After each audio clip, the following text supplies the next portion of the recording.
तुका म्हणे पूर्वा पुण्य हे लाभले, तुका म्हणे पूर्वा पुण्य हे लाभले, तुका म्हणे पूर्वा.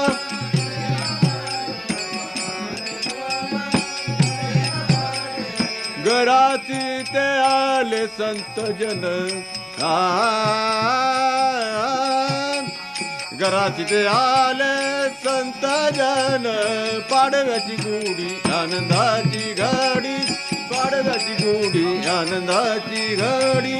चरणाची जोडी संताची, चरणाची जोडी संताची, पाडव्याची गुढी आनंदाची घडी, पाडव्याची गुढी आनंदाची घडी, पाडव्याची गुढी आनंदाची घडी, आनंदाची घड, आनंदाची घडी.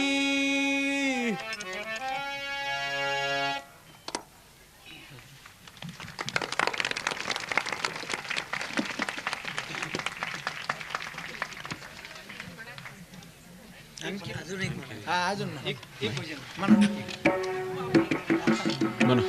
एक भजन होय या म्हणून एक प्रोग्राम हा शेवटचा आहे त्यामुळं समाधानकारक.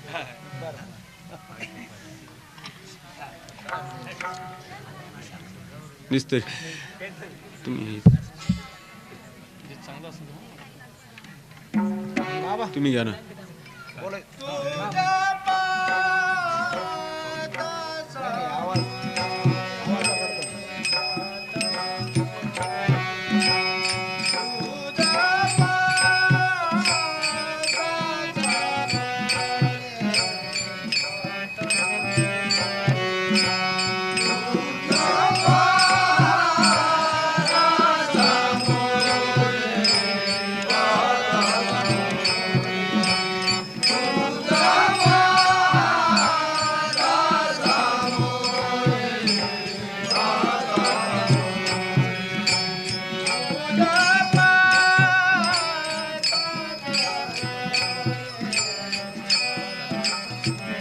पार्टी जायला जाऊ आम्ही, पार्टी जायला तर बोल घेऊ, त्यांचा टाईम आहे.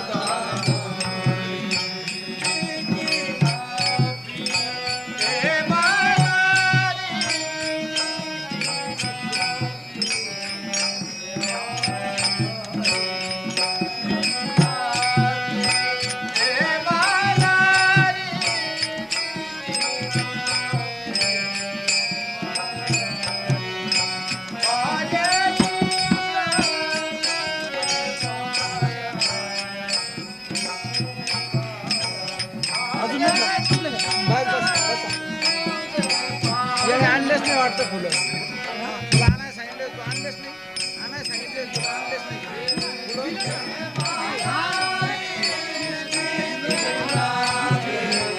अरे फुलंच लागत होती.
कोडाली पंढरी राया, मिठी पडली पंढरी राया, मिठी पडली पंढरी राया, मिठी पडली पंढरी राया.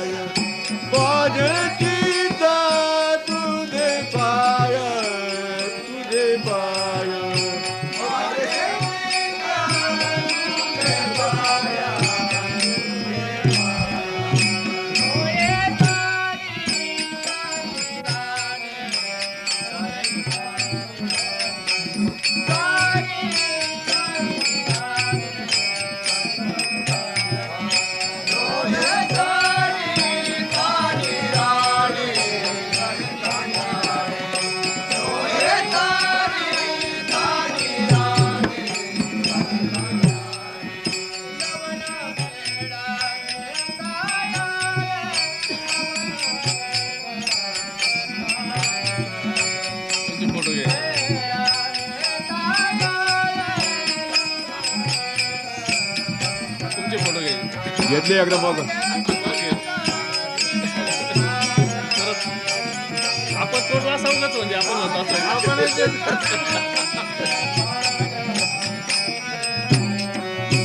पुन्हा मेळविता गळे लवण मेळविता गळे लवण मेळविता गळे लवण मेळविता गळे माझे चिता तुझे पाया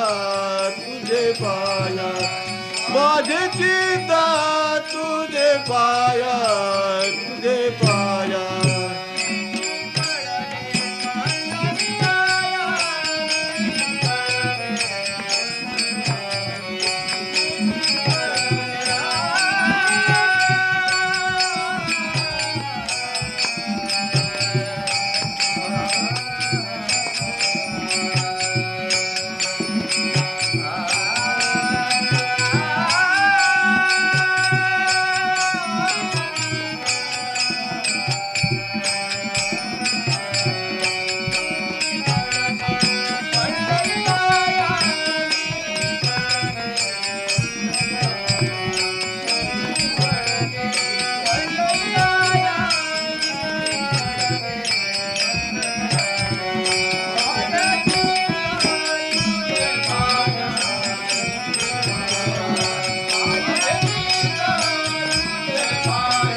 मिठी पडली पंढरी राया मिठी पडली पंढरी राया मिठी पडली पंढरी राया मिठी पडली पंढरी राया माझे चिता तुझे पाया माझे चिता तुझे पाया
चालू चालू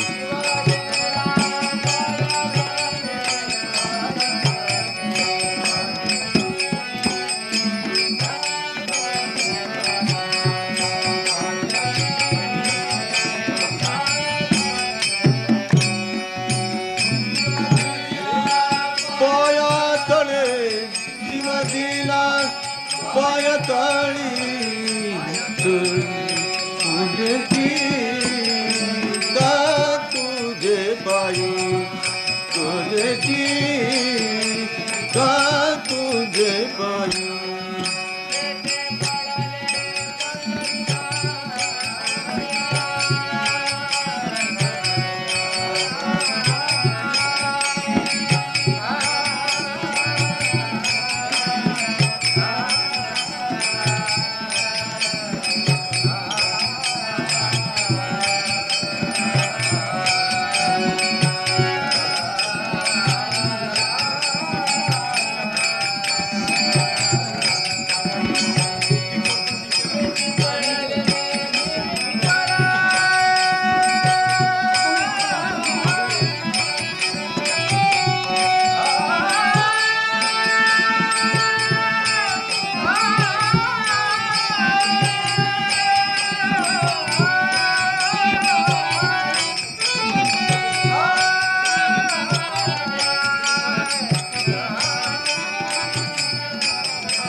माझेची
येची दान दे गा देवा देवा येची दान दे गा देवा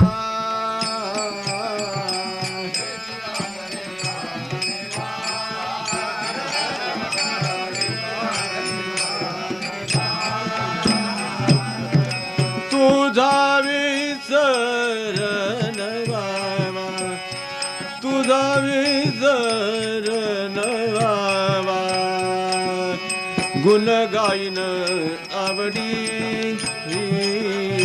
गुण गायन आवडी आवडी गुण गायन आवडी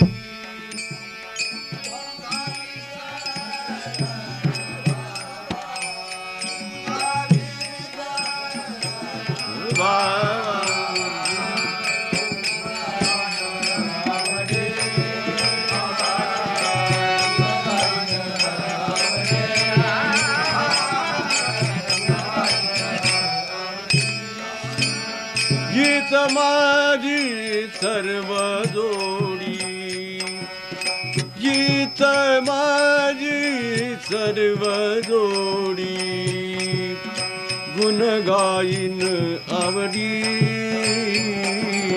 गुण गायन आवडी आवडी गुण गायन आवडी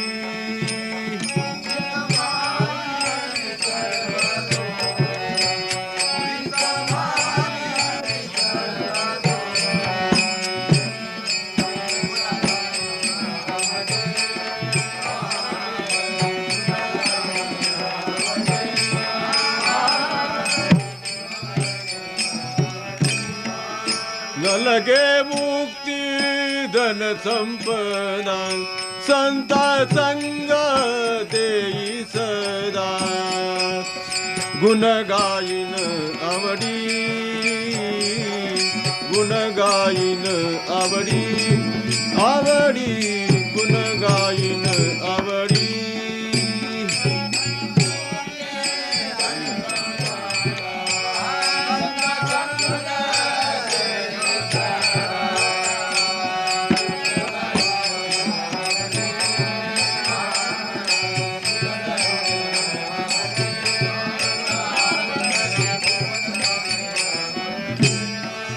गीत माझी सर्व जोडी गीत माझी सर्व जोडी गुण गायन आवडी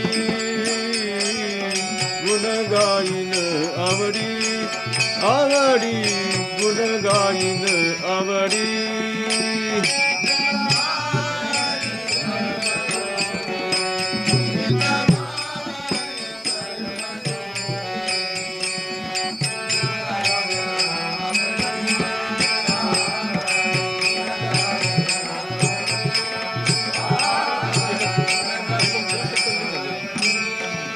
न लगे मुक्ती धन संपदा, न लगे मुक्ती धन संपदा,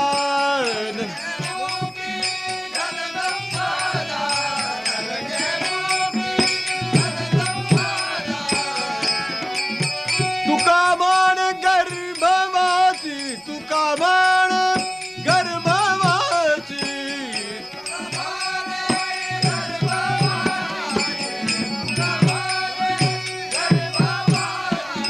सुखे घालवे आमासी, सुखे घालवे आमासी, गुण गुण गाईन आवडी, गुण गाईन आवडी, आवडी गुण गाईन आवडी, हीच माझी सर्व,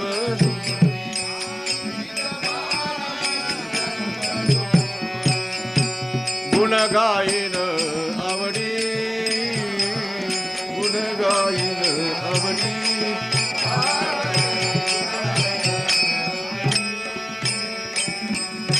निर्मला देवी माताजी की जय.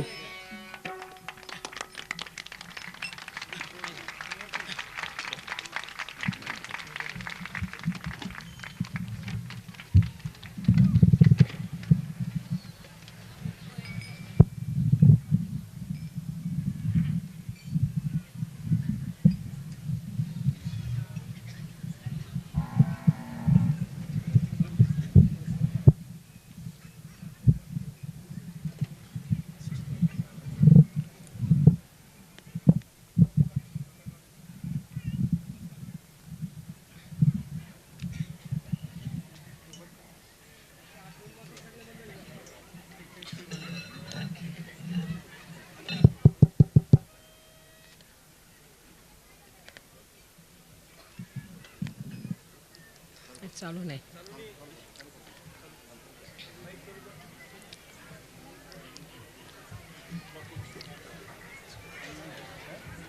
एक पुष्कळ आहे, एकानेच आवाज चांगला येईल, एकच राहू दे. मला वाटतं याने आवाज नाहीतर इकोज येते.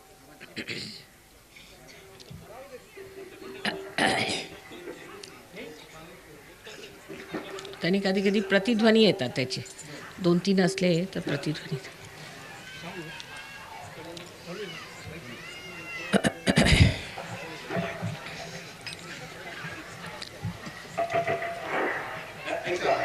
आता माताजीचं प्रवचन चालू होणार आहे.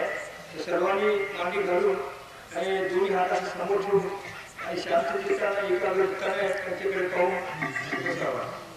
आता प्रवचनाला सुरुवात होणार.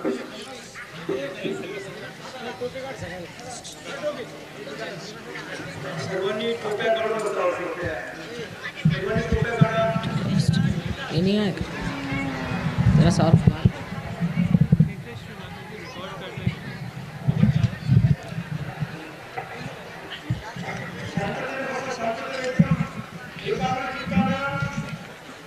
मांडी घालून दोन्ही हात आपल्या असे समोर ठेवून आणि माताजींकडे एक नजर लक्ष असं द्यायचं आणि प्रवचन शांततेने ऐकायचं.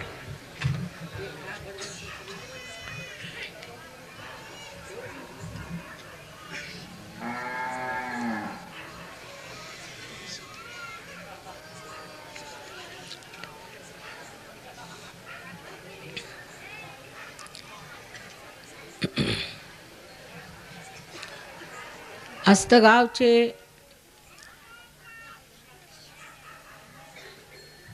भाविक ग्रामस्थ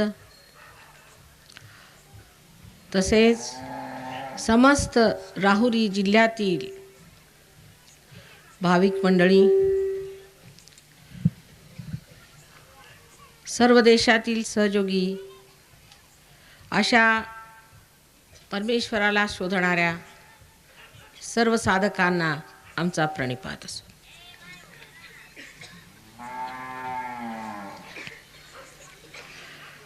आजचा दिवस किती महत्त्वाचा आहे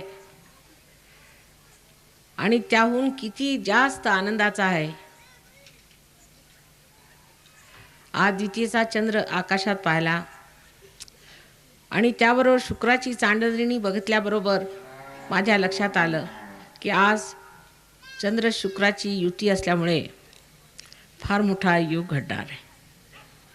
इथे आल्यावर आपणा लोकांचं सर्वांचं उत्कंठेने वाट पाहणारं ते दृश्य बघून माझ्या डोळ्यात एकदम अश्रू उभे राहिले. ह्या कलियुगात आईची वाट पाहणारं असं कोण आहे? आईचं प्रेम आपल्या मुलावर आहे ते नैसर्गिकच असतं, पण मुलांनी इतकी उत्कंठेने आईची वाट पाहावी हे एका मोठ्या सत्याचं द्योतक आहे. द्योतक असं आहे की हा कलियुग संपून आता सत्ययुगाला सुरुवात होणार आहे. ह्याबद्दल मुळीच शंका नाही. आपण गाजत वाजत नाचत लेझीम खेळत इथे आणलं आणि इतक्या सुस्वरांनी आमचं स्वागत केलं. आमचं महत् भाग्य आहे. एका आईचं ह्याहून काय मोठं भाग्य असू शकतं. त्याबद्दल आम्ही काय आपल्याला आभार द्यावेत आणि काय आपणा सर्वांचे गुण गावेत. ही भाविकता जगात कुठेही मिळत नाही. हे प्रेम जगात कुठेही मिळत नाही. फक्त आपल्या भारतात, विशेष करून ह्या महाराष्ट्रात मिळतं.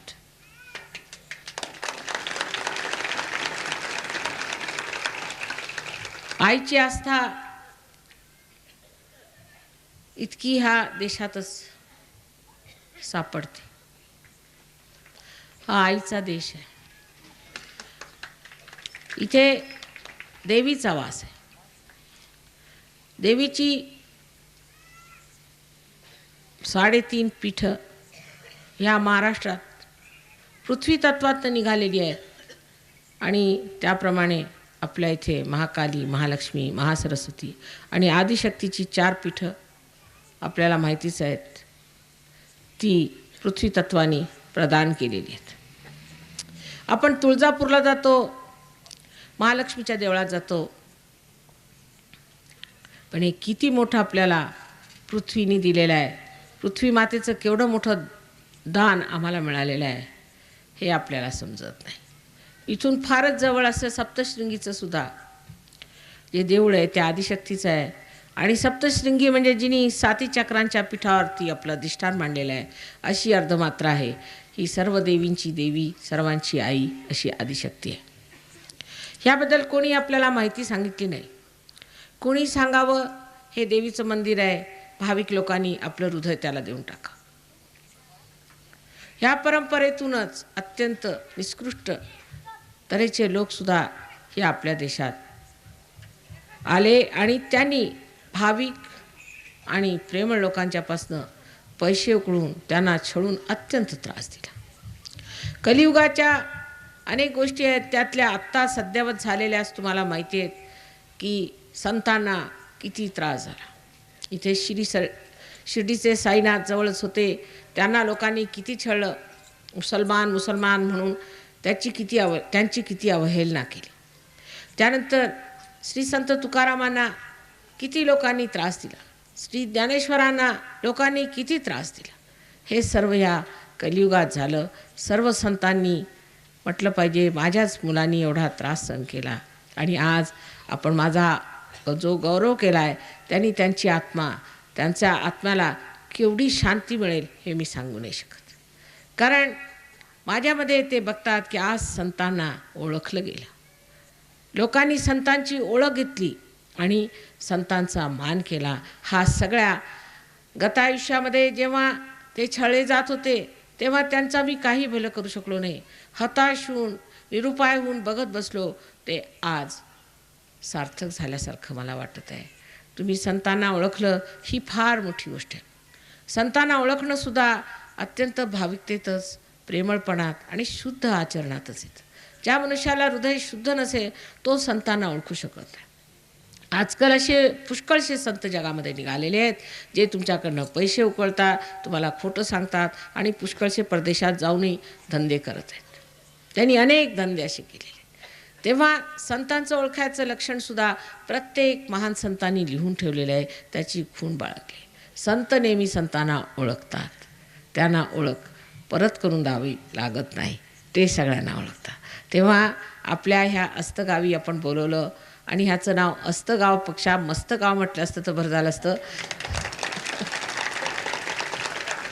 कारण सगळे भक्तीच्या मस्तीत नुसते नाचत होते आणि माझ्या हृदयाला जसं काही एखाद्या समुद्राला भरती यावी तशी इतकी भरती आली की मला असा विचार आला की आता ह्या प्रेमाच्या भरात मी बोलणार तरी काय आणि ह्यांना सांगणार तरी काय.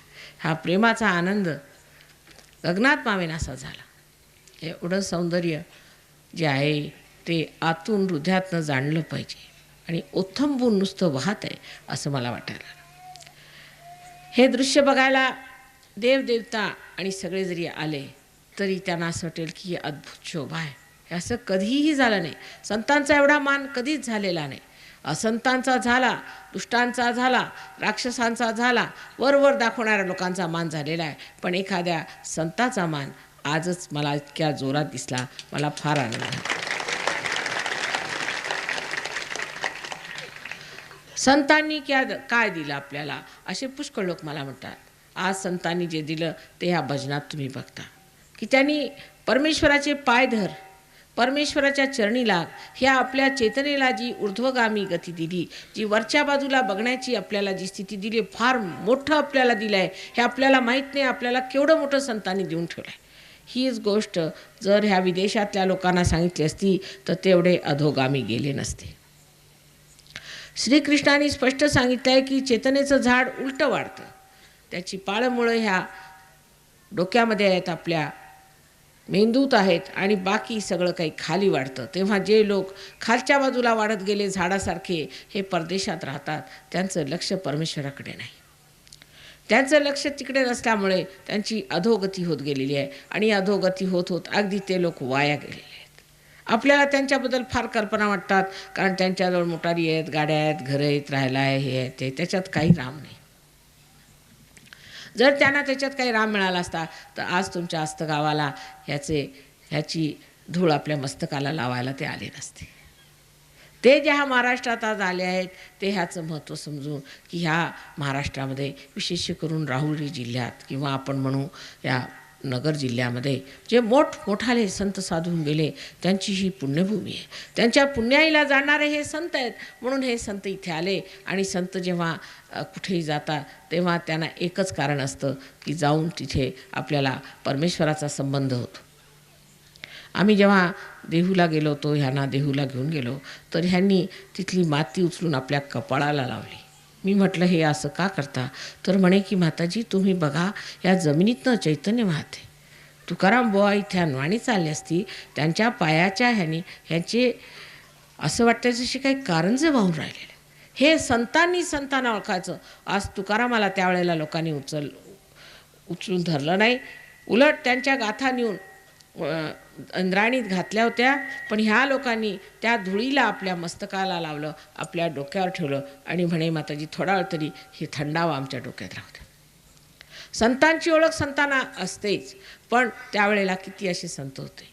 आपल्याला माहिती आहे गोरा कुंभाराचं फार चांगलं उदाहरण आहे की जेव्हा नामदेव त्यांना भेटायला गेले तेव्हा त्यांनी जाऊन बघितल्याबरोबर सांगितलं की निर्गुणाच्या भेटी आलो सगुणाशी.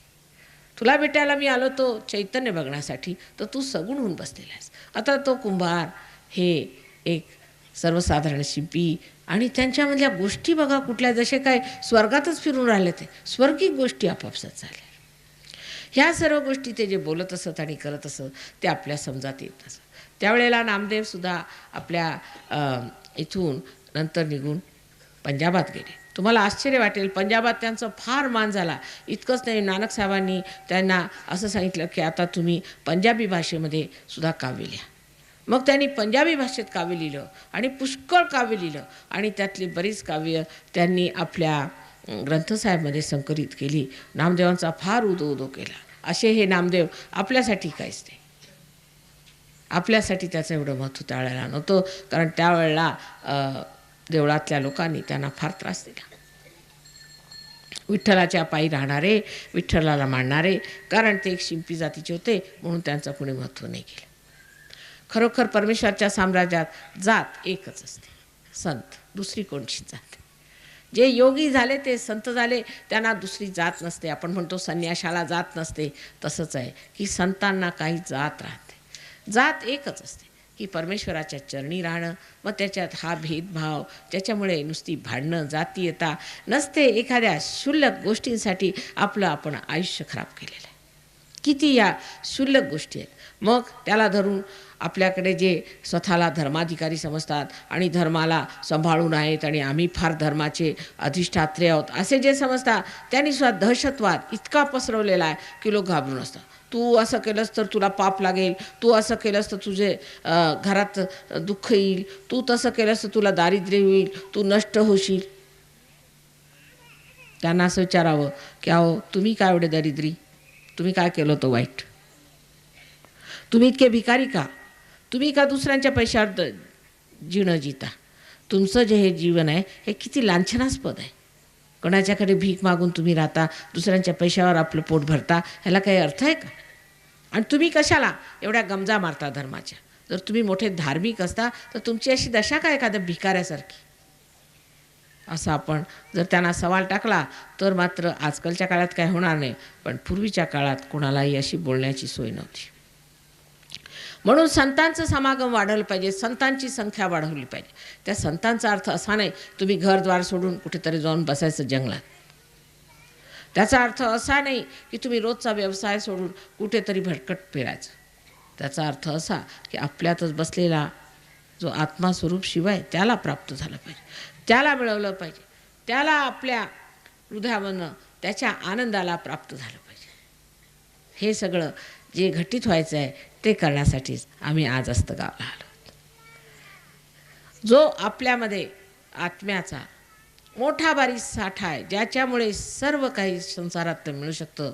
जे श्रीकृष्णाने सांगितलं की योगक्षेम वाम्यम, योगाशिवाय तुला क्षेम मिळणार नाही. योग घटित झाला पाहिजे. हा योग आपल्यामध्ये अगदी सहजच होतो. आपण एखादं लहानसं बी बघावं, त्यात कुठे अंकुर आहे म्हटलं तर माहीत नाही बा, अंकुर कुठे, बीत काय आम्ही पाहिलं नाही असंच म्हणतील लोक बहुतेक. पण ते जर भिजवलं तर त्याच्यात तुम्हाला दिसेल की अंकुराची एक लहानशी जागा बनवलेली आहे. तसंच आपल्यामध्ये सुद्धा आपल्यातली नवीन क्रांती घडण्यासाठी, नवीन जन्म होण्यासाठी, आपली एका नवीन वृक्षामध्ये परिवर्तन होण्याची सर्व व्यवस्था परमेश्वराने व्यवस्थित करून ठेवलेली आहे. काहीही बिघडलेलं नाही, ती जिथल्या तिथे व्यवस्थित आहे. आणि ही जी आपल्यामध्ये शक्ती अंकुरणार आहे त्या शक्तीला आपण कुंडलिनी असं म्हणतो. तिला कुंडलिनी एवढ्यासाठी म्हणायचं कारण ती अशी 3.5 वेटोळे घालून बसलेली आहे. ती कुंडलात आहे, ती कुंडल आहे 3.5, म्हणून तिला कुंडलिनी असं संस्कृत शब्दात शब्द आहे. ह्या कुंडलिनीला पृथ्वी तत्वातनं पृथ्वीनी काढून या महाराष्ट्रात या पठारावर बसवलेलं आहे आणि म्हणून आपल्याकडे 3.5 पीठ आहेत. ही कुंडलिनी नावाची शक्ती आपल्या त्रिकोणाकार अस्थिमध्ये व्यवस्थित बसलेली आहे. जेव्हा तिचं उत्थापन होतं तेव्हा ती सटकन वर येऊन आणि ह्या ब्रह्मरंध्राला छेदून, आणि तुम्हाला असं वाटतं की आता सगळा बोझा पडला आपला, आता आपल्याजवळ काहीही चिंता करण्याचं राहिलेलं नाही. म्हणजे असं आहे की समजा एखादे खेडूत आहेत, त्यांनी कधीच ट्रेन पाहिली नाही, त्यांना म्हटलं बघा ट्रेनमध्ये जास्त सामान नेऊ नये, तर ते ट्रेनमध्ये बसले आणि सगळं सामान डोक्यावर ठेवलं की म्हणे ट्रेनला एवढा बोझा कशाला, मीच त्याचा बोझा उचलतो. पण त्यांनी नंतर पाहिलं की ही ट्रेन आहे, ही माझाही बोझा उचलते आणि माझं जे डोक्यावर आहे त्याचाही बोझा तीच उचलते आहे. जेव्हा त्याच्या लक्षात आलं त्याने बोझा खाली ठेवला. तसंच होतं की जेव्हा आपल्याला कळतं की जो मी आहे, मी आणि माझं क्षेत्र, मी आणि माझं कार्य, मी आणि माझे जे काही जबाबदाऱ्या आहेत त्या सर्वांचं वहन करणारा एक परमेश्वरच आहे, मग त्या सगळ्या जबाबदाऱ्या एकदम गळून पडतात आणि आश्चर्य वाटतं की सगळ्या जबाबदाऱ्या बिलकुल पार होतात, लगेचच पार होतात. अनेक तऱ्हेचे चमत्कार लोक मला सांगतात.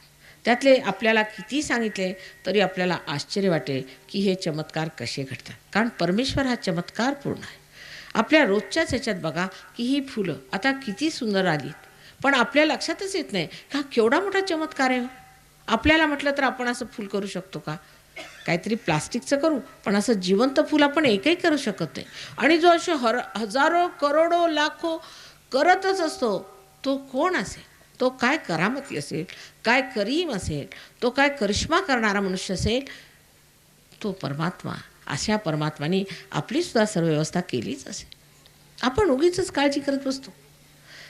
परमेश्वराने आपल्याला विशेष एक लहानशा एका अमिबा म्हणून प्राणी आहे त्याच्यापासून आज मानव केलेला आहे. हळूहळू सांभाळून फार व्यवस्थितपणे अलगद उचलून आपल्याला मानव केलं आहे. ते काय असं दुःखाचं त्रासाचं जीवन काढण्यासाठी कधीच नाही. त्या परमेश्वराने आपली काहीतरी विशेष व्यवस्था केली असेल. आधी जर मनुष्य म्हणतो बरं मी जरा करून बघतो, हे काही नाही परमेश्वर काही नाही मी करून बघतो, मग करून बघा. अल्पधारिष्ट पाहे बरोबर तुला करायचं ना करून बघ. ह्याने सांगितलं सायन्स करतो, करा सायन्स. सायन्स केलं, काय केलं? ॲटम बॉम्ब बनवून ठेवला. इकडे रशिया बसलेला आहे आणि तिकडे ती अमेरिका बसलेली आहे. दोघांच्यामध्ये ही भीती की आता जर बटन दाबलं तर रशिया जाणार आणि अमेरिका जाणार, दोन्हींचा नाश होणार आहे. ह्या अशा भीतीच्या स्थितीत स्वतः या सायन्समुळे जाऊन बसले. दोन जसे काही राक्षस तयार करून ठेवलेले आहेत आणि त्यांच्याच भीतीने बसलेले आहेत. तेव्हा या सायन्सचाही काही फायदा झालेला नाही. पुढे काय? ह्या सायन्सच्या वरसुद्धा परमेश्वराचं सायन्स फार मोठं आहे. ह्यांचं जेवढं काही तुम्हाला दिसतं एवढं वाढलेलं, हे नुसतं जसं झाड वाढावं तसं आहे. पण ह्याचा स्रोत काय, ह्याची मुळं काय, कुठून आलं आहे? हे सगळं मानवातनंच आलं आहे. आणि मानवाचा स्रोत काय, त्याची मुळं काय, त्याची मुळं ह्या डोक्यात आहे. बरं ती मुळं जागृत कशी करायची? त्याला कुंडलिनीचं जागरण पाहिजे. आणि जसंच कुंडलिनीचं जागरण होतं तेव्हा त्या मुळांना पोषक असा आत्मा जागृत होतो. आणि आत्मा जागृत झाल्याबरोबरच मानवाला एक नवीन स्थिती प्राप्त होते. आणि त्या स्थितीला आम्ही सामूहिक चेतना असं म्हणतो. सामूहिक चेतना असं म्हणतो. ही सामूहिक चेतना म्हणजे त्याच्यामध्ये मनुष्याला कळू लागतं, ह्या बोटांच्या अग्रांवर मनुष्याला कळू लागतं की ह्या दुसऱ्या माणसाला कोणचा त्रास आहे, आपल्याला कोणचा त्रास आहे. इतकंच नाही, हे जागृत स्थान आहे की नाही. आता मुसळवाडीला एक विशेष जागा आहे. मी तिथे गेले, म्हटलं वा इथे काहीतरी विशेष असलं पाहिजे.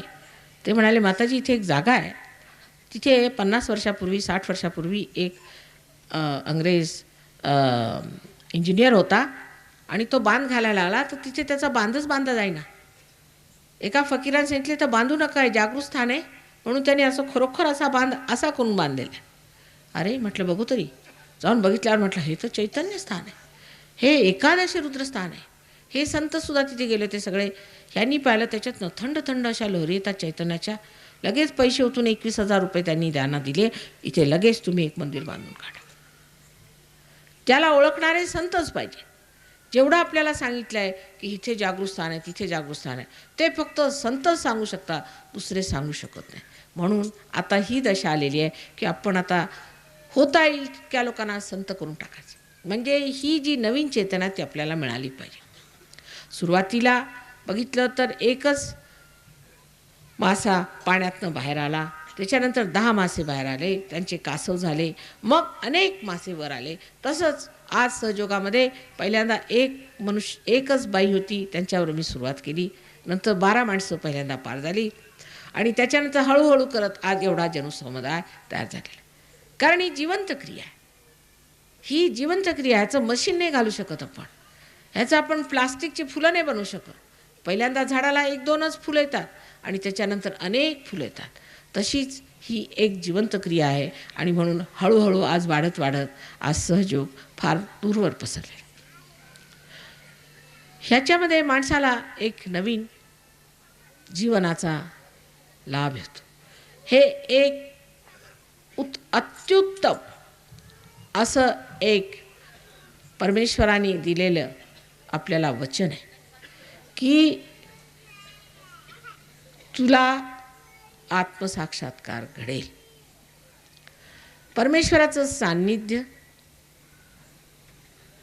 आपल्याला लाभलं तरीसुद्धा आपण परमेश्वराला ओळखू शकत नाही. जेव्हा तुलसीदास चंदन लावत होते तर असं आहे की चित्रकूट के घाट पर भई संतन की भीड़, तुलसीदास चंदन घिसे तिलक करत रघुवीर. तर सगळ्यांना टिळे लावत बसले होते आणि जेव्हा साक्षात श्री रघुवीर तिथे आले त्याने टिळा लावला म्हणे चल पुढं हो सामोरा. त्यानं ओळखलं नाही. तेव्हा ओळखायचं तरी कसं, कोण संत आणि कोण साधू, कोण भामटा आणि कोण खरा. ते ओळखण्यासाठी सुद्धा मानवाला आत्मसाक्षात्कार झाला पाहिजे. आत्मसाक्षात्कार झाल्याशिवाय मानवामध्ये तिचा ओळख येणारच नाही. कारण डोळे जेव्हा बंद आहेत तेव्हा त्याच्याशी रंगाबद्दल चर्चा करण्यात काय अर्थ आहे. जेव्हा डोळे उघडतील तेव्हाच त्याला दिसेल की रंग म्हणजे काय. तेव्हा हे अंतर्चक्षु उघडले पाहिजेत आणि हे उघडण्यासाठी कुंडलिनीच्या जागरणाची व्यवस्था परमेश्वराने अगदी व्यवस्थित केलेली आहे आणि ते आपोआप घटित होते. कारण ही जिवंत क्रिया आहे आणि जिवंत क्रियेसाठी तुम्हाला पैसे नाही देत आहेत. म्हणजे असं की आता तुम्हाला समजा एखाद्या फुलाला तुम्ही 2 पैसे दिले त्याचं फळ होईल का. किंवा झाडाला म्हटलं बाबा मी तुला, आपल्याकडे आजकाल पैसे खाण्याची बिमारी, ज्याला मी म्हटलं बरं का होत नाही का, म्हणे पैसे खातात. म्हटलं असं कसं. परत म्हटलं ह्यांचं का काम होते, म्हणे पैसे खातात. कसे खातात पैसे मला काही समजलं नाही. कारण पैसे काही खाऊ शकत नाही मनुष्य. ते आमच्यासारख्या सरळ लोकांना जरा समजत नाही पैसे कसे खातात. पण ह्या फुलाला मात्र पैसे खाता येणार नाही. किंवा एखाद्या झाडाला तुम्ही जर पैसे चारले तर तो काही खाऊ शकत नाही आणि त्याचा काही उपयोगसुद्धा नाही. त्याच्यात तुम्ही डोक्यावर उभे राहा तर पायावर उभे राहा. तुम्ही जर त्या झाडाला पाणी घातलं प्रेमाचं तर लगेच त्या झाडाचं परिवर्तन होऊन त्या फुलांना फळं लागणार. तशीच ही जिवंत क्रिया आहे. या जिवंत क्रियेमध्ये काहीही मेहनत करायला नको, काहीही द्यायला नको, काहीही त्याग करायला नको, काहीही नको. हे तुमच्यात सगळं आहे, ते तुमचं आहे, तुझं पाशी ते तुम्ही घ्या. हे संतांनी सांगितलं आहे. दुसरं काय त्यांनी सांगितलं बिचाऱ्यांनी. त्यांनी सांगितलं तुझं आहे तुझं पाशी. थोडंसं लपलेलं आहे, अजून प्रकाशित झालं नाही, तुझ्या चित्तात ते आलं नाही, तेवढं मिळू दे हे सांगितलं ना. पण त्यासाठी केवढा त्यांना त्रास दिला, त्यांना मारहाण केलं, त्यांना क्रॉसवर चढवलं, त्यांना काय सोडलं नाही लोकांनी. ही म्हणजे अगदी सगळीकडे एकच कहाणी आहे. त्यांनी काय तुमच्याकडे पैसे घेतले का काय मागितलं की काय तुम्हाला सांगितलं की तुम्ही असं करा की तुम्ही बसून आता घोकत बसा आमचं नाव, असं काहीच सांगितलं नाही. साधं सरळ आत्मज्ञान प्राप्त करायचं, आत्मबोध झाला पाहिजे असं सगळ्यांनी, आपल्याच देशात नाही प्रत्येक देशात. चायनामध्ये मी गेले तर चायनात बघते कन्फ्युशस झाले ते हे सांगून गेले. त्याच्यानंतर तिथे लाओत्से झाले ते हे सांगून गेले. जपानला गेले तिथं झेन सिस्टम आहे. झेन म्हणून एक विदितामा म्हणून बुद्धाचा शिष्य होता, त्यांनी सांगितलं, बुद्धांनी सांगितलं की आत्मसाक्षात्कार पहिल्यांदा घे मग देवाच्या गोष्टी कर. कारण जर आत्मसाक्षात्कारच झाला नाही आणि नुसत्या देवाच्या गोष्टी केल्या म्हणजे मनुष्य वाया जाणार. म्हणून पुष्कळ बुद्धाला असं म्हणतात तो निरीश्वरवादी आहे, त्याचा ईश्वरावर विश्वास नाही. पण ती गोष्ट नाही. त्याने सांगितलं आत्मसाक्षात्कार झाल्याशिवाय जर ह्याच्या ईश्वराच्या गोष्टी केल्या तर तो समजेल हो झालं मला ईश्वर मिळाला. महावीरांनी सांगितलं, इकडे मोहम्मद साहेबांनी सांगितलं की तुला पीर झालं पाहिजे. तू जर पीर झाला नाहीस तर तुला परमेश्वर समजणार नाही. आज कोणचा असा धर्म आहे, ख्रिस्ती धर्मात तर स्पष्ट ख्रिस्ताने सांगितलं की बाबा तुझा पुनर्जन्म झाला पाहिजे, त्याच्याशिवाय तुला काही समजणारच नाही. असा कोणताच धर्म नाही ज्याने ही मुख्य गोष्ट जी आहे ही सांगितली नाही. पण आपण मूर्खासारखे काय आपापसात भांडत बसला. अहो जर सगळ्यांना एकच सांगितलेलं आहे तर भांडायची कोणची गोष्ट आहे, त्यात वादविवाद करण्याची कोणची गोष्ट आहे. झगडे कशाला करता, उगीच आपलं आयुष्य कशाला खराब करून घेतलेलं आहे तुम्ही भांडणं करून. एका आईला असं वाटतं की गुण्या गोविंदानी का राहत नाहीत मुलं. काय लागतं त्याला, नुसता समज, सुज्ञता पाहिजे, समज पाहिजे, समज पाहिजे आणि सुज्ञता पाहिजे. आणि ती सुज्ञता ही की आम्ही सर्व एका परमेश्वराचे अंग प्रत्यंग आहोत. त्याच्या शरीराचे आम्ही वेगवेगळे भाग आहोत आणि त्यात आता समजा हे माझं बोट आहे, हे बोट आणि हे बोट जर भांडू लागलं तर काहीच काम होणार नाही. अहो जर तुम्ही सगळे एकच आहात, एक दुसऱ्याला हातभार लावण्याच्या ऐवजी भांडायचं म्हणजे हे काहीतरी फितुरी डोक्यात आलेली दिसते. आणि ही फितुरी आल्यामुळेच आपल्या देशाचं वाटोळं झालेलं आहे. दुसरी गोष्ट अशी की धर्म हा कशासाठी करायचा. लोक विचारतील की धर्माने कशाला वागायचं, चांगलं कशाला वागायचं, खरं कशाला बोलायचं, खोटं बोललं तर काय झालं. प्रश्न विचारण्यासारखंच आहे. काय झालं, फार तर फार गव्हर्नमेंट धरेल, ते धरेल तेव्हा धरेल, पण त्याच्या आधी खोटं बोलायला हरकत काय, असंही लोक म्हणतील. आम्ही कसे वागलं तरी काय हरकत आहे, आमचं काय होणार आहे. पुष्कळच लोक खोट्या रीतीने वागतात तर त्यांचं काय होणार. पण हे लक्षात ठेवलं पाहिजे की मनुष्याची आज जी स्थिती आहे तो पूर्णत्वाला पोचलेला नाही. आज नुसतं मनुष्य स्थितीत आहे. त्याला अतिमानव व्हायचं आहे आणि त्या अतिमानव होण्यासाठी, त्या उड्डाणासाठी धर्म हे पाहिजे, संतुलन हे पाहिजे. संतुलनाशिवाय तुम्ही तो गाठू शकत नाही. एक वेळा तुम्ही धर्माला नाही मानून सुद्धा धर्माने वागले तर चालेल. पुष्कळसे लोक आहेत देवळात जात नाही, भटजींना रुपये पैसे देत नाही, काही असं काम करत नाही, पण धर्माने वागतात. अशा लोकांसाठी सहयोग आहे. पण जे लोक उगीच थोथांड करून धर्म धर्म म्हणून फिरतात, धर्माच्या नावाने इतरांना बुडवतात, त्यांना कसा धर्म द्यायचा. असे अनेक लोक आपल्या देशात आहेत. विशेष करून महाराष्ट्रात तर एकेका 5-5 घरानंतर एक गुरु बसलेला. सांगितलं आहे तुम्ही गुरु करावा. पण गुरु म्हणजे कोण. तुमच्यापेक्षा जो वजनदार असेल तो गुरु, ज्याच्यामध्ये चैतन्याचं वजन असेल, ज्याच्यामध्ये अध्यात्माचं वजन असेल तो तुमचा गुरु. तो तुमच्याकडनं पैसे कसे घेईल. अहो तुम्हाला जर मी म्हटलं माझ्याकडून फुकट राहतो, तुम्ही राहणार नाही. जर तुम्हाला एवढा स्वाभिमान आहे तर ह्या माणसाला जो फुकटखोर येऊन तुमच्या घरी रोज जेवतो त्याला मुळीच स्वाभिमान नाही. त्याला गुरु कसं म्हणता तुम्ही. कोणत्या नात्याने तो तुमच्याकडे फुकट जेवतोय, त्याचं तुमचं काय नातं. आला की द्या आम्हाला 500 तांदूळ. आता मी वैतरणाला गेले, सांगितलं बा आता एक आला होता, आमच्याकडनं सगळे तांदूळ गहू सगळं घेऊन गेला. आणि म्हटलं दिले कशाला. तो म्हणाला जर दिले नाही तर तुम्हाला पाप लागेल आणि तुमचं हे संबंध वाहून जाईल, तुमच्या इथे मोठा बारीक भूकंप येईल. असं का म्हणा, पहिल्यांदा तुलाच घालू आम्ही त्या भूकंपात, इथंच राहा. आला म्हणजे तुला त्याच्यात घालायला बरा, त्याला थांबून घ्यायचं असतं. पण काय आहे की समज नाही आहे माणसाला. अहो असं कुणी म्हटलं म्हणून होतं का. त्याला एक जरा तुम्ही धाक दिला असता तर ठीक झालं असतं. आणि उपाशी बसले सगळे. अहो आम्ही संतांना दिलं माताजी. कसलं. अहो संत उपाशी राहतील, तुम्हाला उपाशी करणार नाही. हे संतांचं लक्षण आहे. स्वतः सगळे आपल्यावरती घाव उचलतील, तुम्हाला वार लागू देणार नाही. हे संतांचं लक्षण आहे. आपल्या पदराखाली तुम्हाला जपून ठेवतील, वारंवार तुमचं विचारपूस करतील, तुमच्यासाठी आपलं हृदय देतील, पण तुम्हाला त्रास होऊ देणार नाही. हे संतांचं लक्षण आहे. त्यांचं तुमच्याबद्दल प्रेम आहे. आईपेक्षा जास्त जी तुमची आई आहे त्याच्यापेक्षा अनेक जास्त त्यांचं तुमचं प्रेम आहे. ते काय तुम्हाला कोणत्या तऱ्हेचा असा वारा लागू देणार. आणि तुम्ही जरी त्यांना मारलं तरी त्या म्हणती बाळा तुला मारतं नाही लागला ना, तुझं ठीक तर आहे.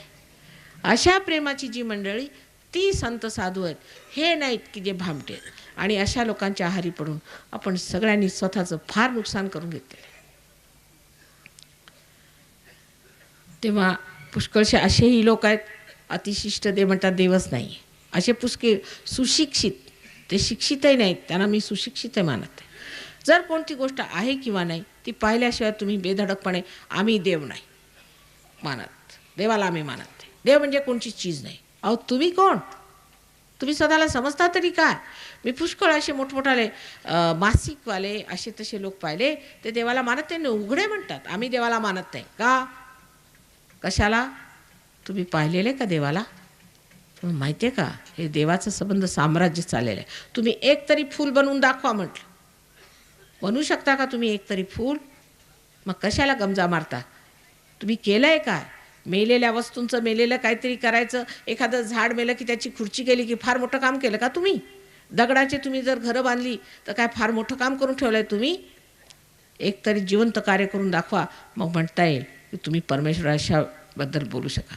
पण ते कार्य फक्त आत्मसाक्षात्कारानंतरच करू शकता. जिवंत कार्य हे नुसतं आत्मसाक्षात्कारानंतर होतं, त्याच्या आधी आपण करू शकतो. इतक्या शक्ती आपल्यामध्ये सामावलेल्या, त्या सगळ्या शक्ती आपल्यामध्ये जागृत होतात आणि आपण अत्यंत शक्तिशाली आणि समर्थ अशी होतो. आपल्याला अजून आपली कल्पनाच नाही आहे की आपल्यामध्ये किती शक्ती आहेत आणि त्याचा आपण कसा सुंदर उपयोग करू शकतो. आणि ही सर्व शक्ती प्रेमाची शक्ती. आत्तापर्यंत आपण प्रेमाची शक्ती वापरून पाहिलेली नाही. फक्त आपण द्वेषाची शक्ती वापरतो, भांडाभांडी करण्यासाठी, दुसऱ्यांच्यावरती चढाई करण्यासाठी, दुसऱ्यांना खाली पाडून टाकण्यासाठी. पण ही प्रेमाची शक्ती आहे. ही जेव्हा आत्म्याची शक्ती जागृत होते तेव्हा त्या प्रेमाच्या शक्तीमध्ये अशी कामं घडतात की लोकांना आश्चर्य वाटतं की असं कसं घडलं माताजी, आम्हाला समजलं नाही. सुदाम्याला सुद्धा जाऊन कृष्णाला भेटावं लागलं, तेव्हाच त्याचं क्षेम घडलं. तसंच आहे की आज तुमची जेव्हा जीवाची शिवाची जेव्हा भेट होईल आणि हा योग घडेल तेव्हा आपोआप ह्या अस्तगावात, ह्या संबंध जिल्ह्यामध्ये अत्यंत सुंदर असे परमेश्वराचे साम्राज्य. त्या साम्राज्यामध्ये तुम्ही सगळे आनंदात, समाधानात, समृद्धीत, अत्यंत सुंदरतेने राहू शकता, आपापसात प्रेमाने राहू शकता. ही तुमची भाविकता, हे सुकृत, हे फळाला येणार आहे. आणि फळाला येण्यासाठीच आज आपण इथे जमलेले आहोत. तेव्हा मला इतका आनंद झालेला आहे की खरंच मी आज बोलले तरी कशी ह्याचाच मला आश्चर्य वाटतं. माझं इतकं हृदय भरून आलं होतं. इतके भाविक, इतके सोज्वळ लोक परदेशात कधी येतील असं वाटतं. हे परदेशचे लोकसुद्धा अगदी शर्मेने आपले माना खाली घालतात की माताजी तुम्ही इतके 12 वर्ष तिथे मेहनत केली, तेवढ्यासाठी आमचे साहेब तिथे आहेत ना, म्हणून मला जावं लागतं. आणि काही असं कुठे पाहत नाही. असे लोक जे संतांना ओळखतात, जे परमेश्वराला ओळखतात, ते देवीला ओळखतात, असे लोक आमच्या तिथं नाहीत. आमच्याकडे तर भामट्यांचंच राज्य. तिथे शक्यच नाही, कुणीच तुम्हाला ओळखणार नाही. तुम्ही जर तिथे आलात तर फार मुश्किलीने आम्ही थोडे बहुत लोक तयार झालो, बाकी फार कठीण काम आहे. सारखं त्यांचं हेच रडगाणं चालतं की असे असतं गाव. आणि असे जसं आम्ही काल गेलो होतो तिकडे संगमनेरला गेलो होतो, नंतर 2-3 ठिकाणी आणखीन जिथे जिथे असेच प्रोग्राम झाले ते सर्व बघून ते म्हणतात की हे गणोरीसारखे लोक हे कुठे मिळणार आपल्याला, हे कुठे दिसणार, कधीच बघितलं नाही आणि कधीच होणार नाही. श्रीरामपूरला सुद्धा इतका मोठा जमाव आणि इतकी सुंदर व्यवस्था होती आणि 2 मिनिटात लोक पार झाले. 2 मिनिटात कुठं होतं. माझे 4 वर्ष मी मोडले 7 माणसांच्या कुंडलीने उचलताना त्या इंग्लंडमध्ये. कसलं ते गाव नाही, काय घाण आहे नसती. मला तर नरक वाटतं. 7 लोकांच्या कुंडलीने उचलायला मला 4 वर्ष लागले. आता गणित करा. आणि काल कमीत कमी 6,000 लोकांच्या कुंडल्या उचलायला मला 2 मिनटं लागली. आता तुम्ही काय आहात ते जाणून घ्या. लोक मला म्हणतात काय खेडेगावात फिरता. अहो म्हटलं तिकडेच देव आहे, बाकी इकडे भूतच आहेत शहरात. तिकडेच मला फिरू त्या देवांच्यामध्ये, या भूतांच्यामध्ये फिरायचं नाही मला. आणि मुंबईला 2 दिवस जरी 3 दिवस राहायला मिळालं तर 4थ्या दिवशी मी काढता पाय घेते. तरी तिथे पुष्कळ लोक झाले. आता 5-6 हजार लोक आहेत सहयोगी मुंबईला सुद्धा. म्हणजे त्या नरकात 5-6 हजार आहेत. पण अतिनर्क जो आहे तो परदेशात आहे, महानर्क. आणि त्या नरकामध्ये तुम्ही बघा की काय तुम्ही लोक आहात, काय तुम्हाला वरदान आहे परमेश्वराचं, काहीतरी पूर्वजन्माचे फार मोठे लोक आहात तुम्ही, मोठे मोठे संत साधू आहात. काय संतांची सेवा केली असेल, देवीची सेवा केली असेल, काय काय केलं असेल मला सांगता येत नाही. पूर्वजन्माचं जे सुकृत आहे ते कसं चटकन. अहो 2 मिनिटात इतके लोक पार झाले. ह्या लोकांना तर अगदी आश्चर्य वाटलं. म्हणे की ह्या सगळ्यांचे पाय धरावेत असे हे लोक आहेत. म्हटलं आहेतच. तुम्हाला काय वाटतं ते छान चौकीचे कपडे घालून तुम्ही मोठे होणार नाही, मोटारीत फिरून होणार नाही. गाढवालाही मोटारीत बसता येतं, त्यात काय विशेष आहे. कसे करून कोंबतात तर येतच गाढवाला, त्यात काय विशेष तुम्ही मिळवणार. हेच आहेत खरे संत साधू आणि हेच खरे मोठे लोक आहेत. आणि हेच उत्क्रांतीच्या प्रांगणामध्ये हे उच्च स्थितीला पोचलेले लोक आहेत, उच्च लोक आहेत, तुमच्यापेक्षा फार उच्च आहेत. त्यांना अजून परमेश्वराबद्दल इतकी आस्था, इतकं प्रेम, त्याची कल्पना आपल्याला सुद्धा नाही. आम्ही केवढे धनाचे धनी आहोत ह्याची आपल्याला कल्पना नाही. ही आपली नम्रता आहे, कारण आपल्याला माहिती नाही. जर तुम्ही परदेशात जाऊन बघाल तर तुम्हाला आश्चर्य वाटेल की हे जिवंत तरी कसे राहतात. पण किड्यांना काय, किडे म्हणजे घाणीतच जिवंत राहतात. अशी यांची स्थिती. यांच्यापासून आपल्याला काही शिकण्याचं नाही. मी तुम्हाला स्पष्ट सांगते, ह्यांच्यापासून काही शिकू नका. यांनाच तुमच्यापासून शिकायचं. खरंच ऐकून घ्या माझं. तुम्हाला अजून कल्पना नाही आहे की हे लोक किती घाणीत आहेत आणि किती घाणीत राहतात. त्यांना काही सुद्धा नीतिमत्तेची वगैरे कशाची कल्पना नाही. आज हे त्याच्यातनं त्या घाणीतच, त्या चिखलातच कमळासारखे वर आलेत. कमळासारख्यांचे चेहरे बघा तुम्ही, यांचं वर्तन बघा कसं सुंदर आहे. आणि त्या कमळांनी सगळीकडे त्या घाणेरड्या चिखलाला सुद्धा सुगंध दिलेला आहे. आणि म्हणून माझा जीव ओढतो कधी कधी त्या लोकांसाठी जे चिखलात आहे. वाटतं त्यांनाही वाचवलेलं बरं. कारण महाराष्ट्रात मी जर 1 महिन्यावर राहिले तर जरा संबंध महाराष्ट्र चमकून जाईल हे मला माहिती आहे. नुसती मेहनत थोडीशी पाहिजे महाराष्ट्रात फिरण्याची बस. बाकी महाराष्ट्र चमकायला काय वेळ लागणार नाही. बाकी ह्या लोकांसाठी मात्र मेहनत करावी लागते, फार मेहनत करावी लागते. तेव्हा आजचा इतका आनंदाचा सोहळा झाला. तुम्ही लोकांनी या सहयोगांचा एवढा मान केला. हे संत आहेत आणि हे संत तितक्या लांबून आपल्या इथे आले, आपल्या चरणी आले. आणखी त्यांनी आपणा लोकांचा मान स्वीकार केला. त्यांच्यातर्फे, सर्वांच्यातर्फे मी आपल्याला फार फार ऋणी आहे असं सांगते. इतकंच नव्हे, पण ह्या लोकांनी जे हे दर्शन पाहिलं ते बघून ह्यांचे डोळे उघडले की हा देश किती महान आहे, किती गौरवपूर्ण आहे आणि आपल्या देशाची किती महत्ता आहे. ते बघून ह्यांना आश्चर्य वाटलं की आमचे देश म्हणजे काय कुछ कामाचे हो, अगदी काही कामाचे नाही. ही त्यांची पूर्ण ठाम मत झालेलं आहे. इतकंच नव्हे, पण आता ह्या खेडेगावातून, ह्या देशातून कसं आपण कार्य करू शकू. आजच बसून हे 15 देशातले लोक मला विचारत होते, माताजी आता हे सांगा की कोणत्या कुठे कसं काय काम करायचं, कशा लोकांना मदत करायची, काय आम्ही यांचं करू शकतो भलं. म्हणजे तसं म्हणे की परमेश्वराच्या दृष्टीने तर सर्व भलं होणारच आहे यांचं, पण बाकी दृष्टीने आमच्या हातून जी काही सेवा घडेल ती आम्हाला ह्या सर्वांची करायची. म्हणून बसून माझ्याशी विचारपूस करत होते की आम्ही यांची काय काय सेवा करू शकतो, कुठे काय करू शकतो ते सांगा. काय त्यासाठी पैसे लागतील ते आम्ही जमा करू, जे लागतील ते आम्ही देऊ. आधीच या लोकांनी आपले दागिने हे ते तुमच्या हिंदुस्थानच्या सेवेसाठी जमा करून ठेवलेले. मी म्हटलं आता राहू देत सध्या, नंतर आमची कामं सुरू झाली म्हणजे बघू. आणि ह्यांनी पुष्कळसे असे प्रकल्प काढले. आज सगळे बसून विचार करत होते की कशा रीतीने ह्या सर्व भाविक लोकांची आम्ही सेवा करायची. एवढ्यासाठी नाही की तुम्ही गरीब आहात, पण तुम्ही भाविक आहात, तुम्ही परमेश्वराच्या साम्राज्यातले, म्हणून तुमची सेवा कशी करायची. आता आम्ही आलो परमेश्वराच्या साम्राज्यात, या लोकांची कशी सेवा करायची म्हणून मला वारंवार विचारत होते. आणि आज जवळजवळ 4 वाजेस्तोवर आम्ही बोलत बसलो. असे यांचे विचार चाललेले आहेत. तेव्हा आजचा आनंदाचा सोहळा बघून मला इतका विचार आला की बघा, सकाळी हे लोक विचार करत होते की कशी सेवा करायची.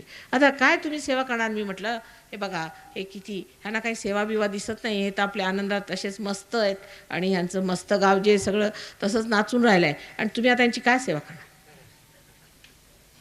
ते आपल्या मस्तीतच आहेत, सगळे मजेत आहेत, आनंदात आहेत, समाधानात आहे. अशा रीतीने आजचं आपलं जे प्रेमाचं प्रदर्शन झालं ते बघून फार आनंद झाला. आणि ह्या लोकांनी सर्वांनी मला एकेकाने येऊन असं सांगितलं की माताजी यांना सांगा, तुम्ही आमच्यातर्फे आम्ही आभारी आहोत म्हणून सांगा. आणि मी त्या सर्वांच्यातर्फे तुमचे फार आभार मानते.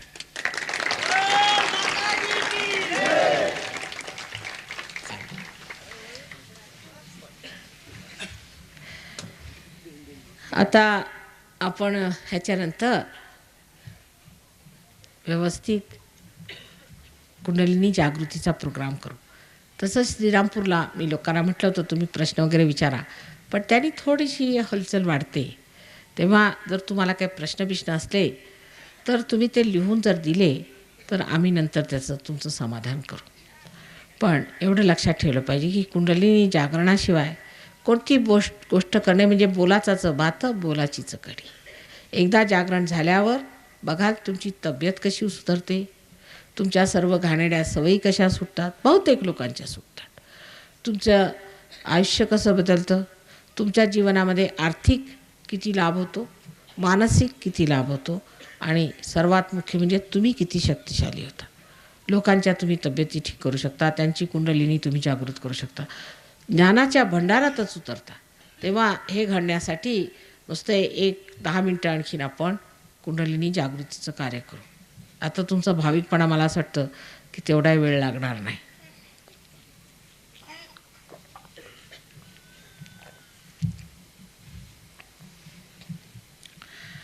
सगळ्यांनी बसून घेतलं तर बरं होईल, बसले तर बरं होईल. बसून घ्या, जरा जमिनीवर बसलेले बरे. आणि बरे बसले असले पण बसून घेतलं तर जरा स्वस्थ असतं मनुष्य. स्वस्थ, स्वमध्ये जो स्थित आहे, स्व म्हणजे आपली आत्मा, ह्या आत्म्यामध्ये जो स्थित आहे तो स्वस्थ. आपल्या संबंध भाषेला किती खोलपणा आहे तो पाहायला पाहिजे. आपण कोणताही शब्द असा तसा वापरला. स्वार्थ, स्वार्थ, स्वचा ज्यांनी अर्थ मिळवला तो स्वार्थ. ज्यांनी स्वचा अर्थ मिळवला नाही तो स्वार्थी नाही. आपण जे स्वार्थ स्वार्थ म्हणतो खोटा स्वार्थ आहे, त्याला काही अर्थ नाही, कारण त्यांनी स्वचा अर्थ कुठे मिळाला. प्रत्येक शब्दामध्ये भयंकर खोलपणा आहे. त्याची फोड करून बघितली म्हणजे असं वाटतं की संबंध सहयोगाला मराठी भाषेने जसं अगदी संबंध आवरून घेतलेला आहे. संबंध त्या ह्याच्यामध्ये आपल्या आवारात घेतलेला आहे. सगळा सहयोग त्याच्यात जसं काही फुटून बाहेर पडतो. मराठी भाषेशिवाय मला कोणत्याही भाषेमध्ये इतकं चांगलं सांगता येत नाही सहयोगाबद्दल.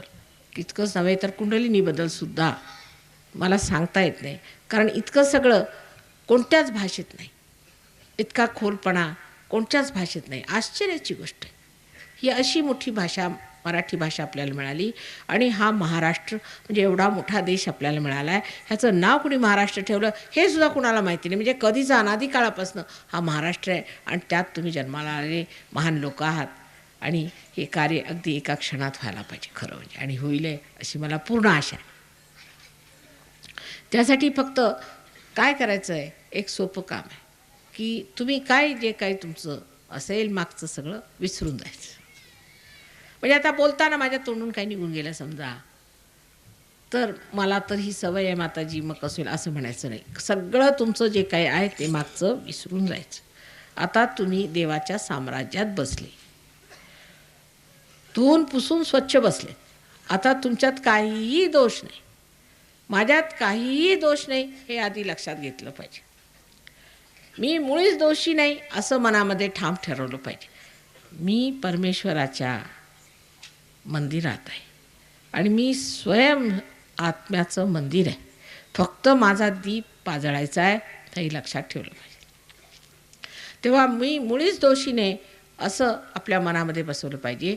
आणखी पूर्ण आत्मविश्वासाने कुंडलिनी जागृती घेतली पाहिजे. सर्वात पहिल्यांदा आपण स्वतःला संतुलन कसं द्यायचं ती मी सांगते. डावीकडे आपली इच्छाशक्ती आहे आणि उजवीकडे आपली क्रियाशक्ती आहे.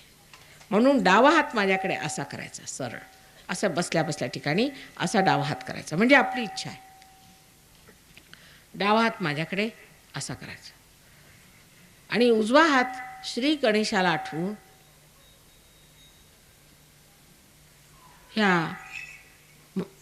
महाराष्ट्र देशाचं म्हणा किंवा ह्या योगभूमीचं स्मरण करून या पृथ्वी तत्वावर असा ठेवायचा सहज. डावा हात माझ्याकडे आणि उजवा हात असा. एवढं लक्षात ठेवायचं की ह्या वेळेला आपण दुसऱ्यांच्याकडे बघायचं नाही, स्वतःकडे बघायचं, फक्त स्वतःकडे बघायचं. तेव्हा डावा हात माझ्याकडे आणि उजवा हात असा जमिनीवर ठेवायचा आरामात. मान फार खाली नको, वर नको, मागे फेकलेली नको, सरळ साधं बसायचं. आता ह्या वेळेला आपण काय करतो की आपल्यामध्ये जे जडतत्व आहे ते पृथ्वी तत्वात घालतो आहे. डावा हात माझ्याकडे आणि उजवा हात जमिनीवर. आणि आता डोळे मिटून घ्या. सगळ्यांनी डोळे मिटून घ्यायचं. एक दुसऱ्याला बघायचं नाही, विचारायचं नाही, काय नाही, साधे डोळे मिटून घ्या. साधे मी मराठी भाषेत बोलते, आपले घरगुती सगळ्यांना समजण्यासारख्या भाषेत सांगते, तेव्हा त्यात काही विचारण्यासारखं नाही. सरळ डोळे मिटून घ्या.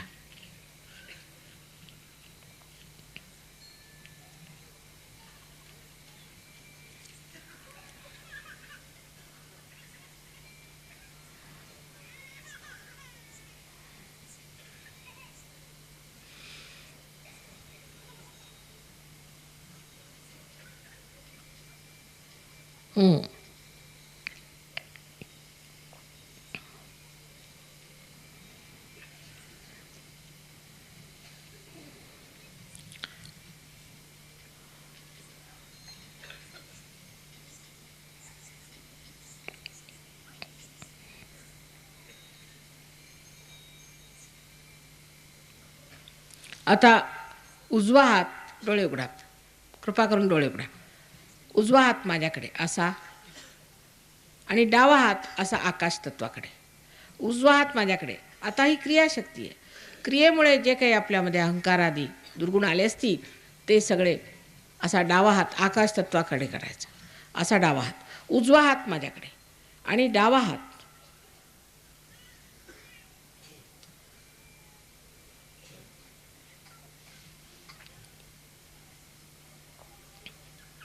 आता डोळे मिटा. असाच हात ठेवून डोळे मिटा.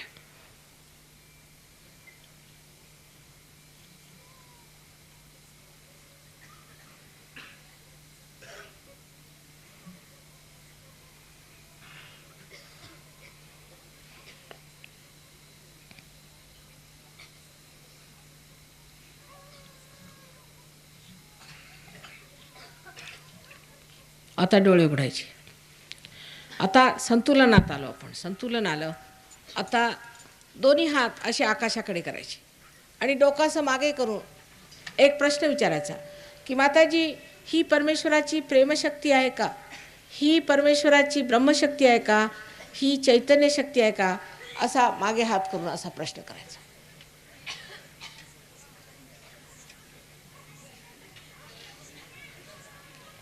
तीनदा प्रश्न करायचा फक्त. आता हात खाली घ्या. आता दोन्ही हात माझ्याकडे करा. दोन्ही हात माझ्याकडे. टोप्या नाही काढलेल्या. टोप्या काढून ठेवलं असतं तर बरं झालं असतं. महाराज सांगितलं तर टोप्या काढून घ्या. फार आणीबाणीची वेळ आहे. काय हरकत नाही. आता डावा हात असाच ठेवायचा आणि उजव्या हाताने टाळूवर जवळजवळ 4 इंच वर असं बघा. काही डोक्यातनं गार येत आहे का?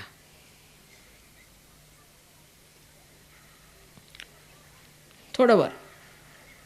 कोणाकोणाचं तर इतकं वर येतं तेव्हा बघून घ्या. असा हात फिरून इकडे बघा. येत आहे? गार येत आहे? कोणाकोणाला गरम येईल? आतली गरमी निघाली पाहिजे ना. हां. आता उजवा हात माझ्याकडे आणि डावा हात असा. आता बघा गार येत आहे का? वरती वरती धरा. वर इथे टाळूवर धरायचं. टाळूवर असं वर असं फिरून बघा. टाळूच्या आसपास फिरून बघायचं. येत आहे? वर वर वर येत आहे?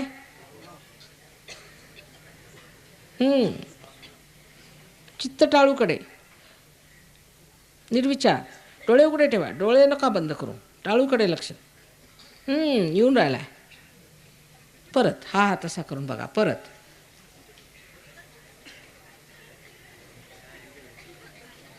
बोलू नये. ह्यावेळेला सगळ्यांनी बघायचं. येत आहे ना? हां.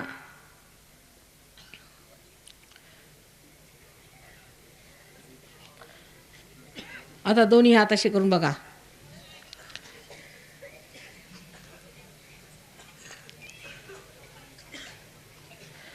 येत आहे?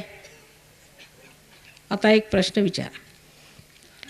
माताजी, तुम्ही आमची कुलस्वामिनी आहात का साक्षात? असा प्रश्न. डोळे उघडून. माताजी, तुम्ही साक्षात आमची कुलस्वामिनी आहात का? असा प्रश्न विचारा 3दा हृदयापासून.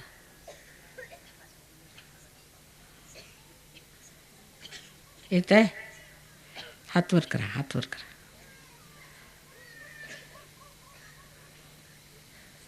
वारकरी असतील त्यांनी विचारायचं, माताजी तुम्हीच आमची विठ्ठल रखुमाई आहात का? असं विचारून बघा. साक्षात असलं पाहिजे ना. आता इतकी मेहनत केली तुम्ही, तुम्हाला भेटलं पाहिजे की नाही? हां. येत आहे का गार? इकडे बायकांना येत आहे? हात असे करा. विचारा प्रश्न. तुम्ही आहात का? तुम्ही साक्षात आलात का? हां. तुळजापूरहून तुम्ही साक्षात आलात का मला भेटायला? असं विचारा. हां. आहे ना? ही ओळख आहे. ओळखलं पाहिजे. आणि त्याच्याचमुळे कुंडलिनीचं जागरण हजारो लोकांचं सहज घडतं. पुष्कळ लोक विचारतात असं कसं? असं फार कठीण आहे. अहो पण आम्हाला नाही ते कठीण. हां आलं. आता बघा किती निर्विचार वाटतंय. एकदम काही काऊर नाही डोक्यात, एकदम स्वस्थ झाल्यासारखं, निश्चिंत. डोक्यात काही विचार नाही, काही नाही. परमेश्वराने सगळा बोजा घेतला आणि आता तो करणार. तो करता करविता सगळं काही करेल. जे काही तुमच्यामध्ये जबाबदारीचं असेल किंवा तुमच्या डोक्यावर बोजा असेल सगळा तो उचलणार आहे.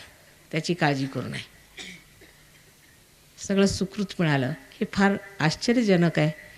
पण परमेश्वर आश्चर्यजनक आहेच आणि तो काही खोटं बोलत नाही. संतांनी खोटं सांगितलं नाही. जे त्यांनी सांगितलं अवघाची संसार सुखाचा करीन तेच आहे. हा सर्व संसार सुखाचा झाला पाहिजे. आलं. येत आहे की नाही बोला. भजनी मंडळांना येत आहे. ठीक आहे.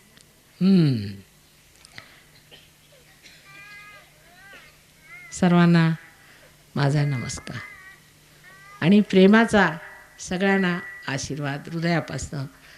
परमेश्वर तुमचं मंगल शुभ करो आणि तुम्हाला सुबुद्धी देव.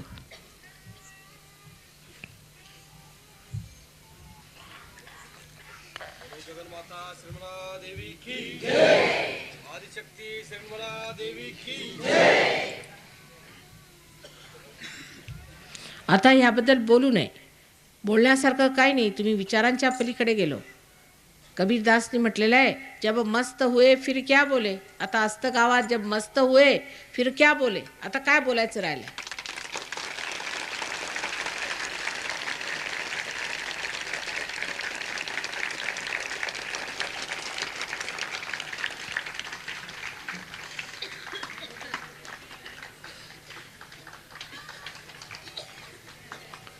दोन वर्षातच आमचं पुण्याला वास्तव्य होणार आहे. त्यानंतर राहुरीला येऊन ह्या सर्व गावांचं काही जर दुसऱ्या काही सेवा करता आली तर करावी असं आमच्या सहयोगांचं परदेशी सहयोगांचं म्हणणं आहे आणि त्यासाठी ते सज्ज आहेत. आणि त्यांनी मला असं सांगितलं आहे की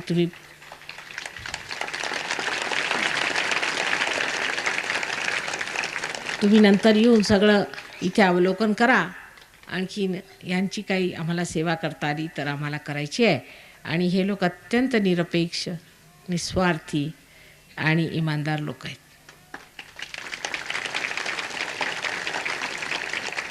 आणि ते सर्व तुमच्या सेवेला हजर आहेत आणि तुमच्या सुखासाठी आनंदासाठी सज्ज आहेत.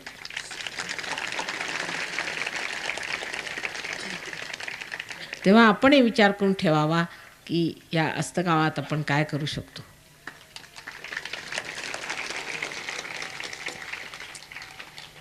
बरं आता आम्हाला नमस्कार. शेवट आता काय ते हे शक्य आहे का.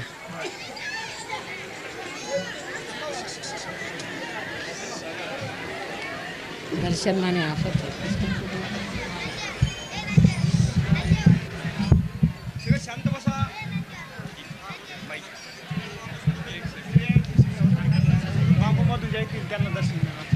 हॅलो. सगळं शांततेने बसा. शांततेने. माताजींचं दर्शन घ्यायचं असतं तर सर्वांनी शांततेने थांबा. अगोदर सर्व शांतता ठेवा. आता आपल्या ग्रामस्थामार्फत घाई करू नका दर्शनाची. सगळ्यांना संधी मिळणार आहे. हळूहळू दर्शन घ्या. कार्यक्रम आता संपलेला आहे. राईट. येस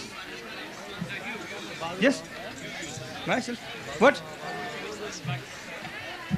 तो हा याचा उपयोग करा म्हणताय. बंद कर. याचा उपयोग करा. वापरा ते बंद. हा उपयोग करा. त्याला तो बंदच आहे. You take that gift. चालू कर. त्यांनी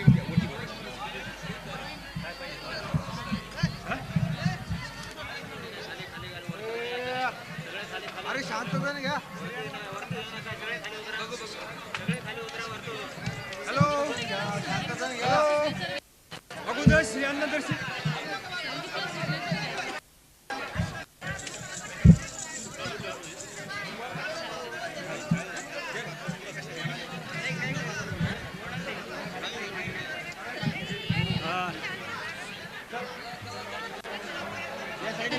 माते प्रेमाची शिदोरी आज्ञा चक्रवारी उघड सहस्रार माते उघड सहस्रार माते उघड सहस्रार माते उघड सहस्रार माते उघड सहस्रार माते उघड सहस्रार माते. स्त्रियांना अगोदर दर्शन करून द्या लेडीज.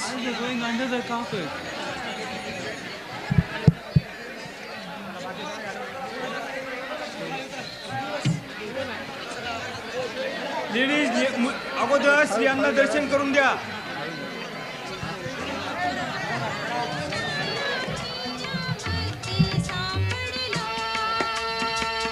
निर्मिले विश्व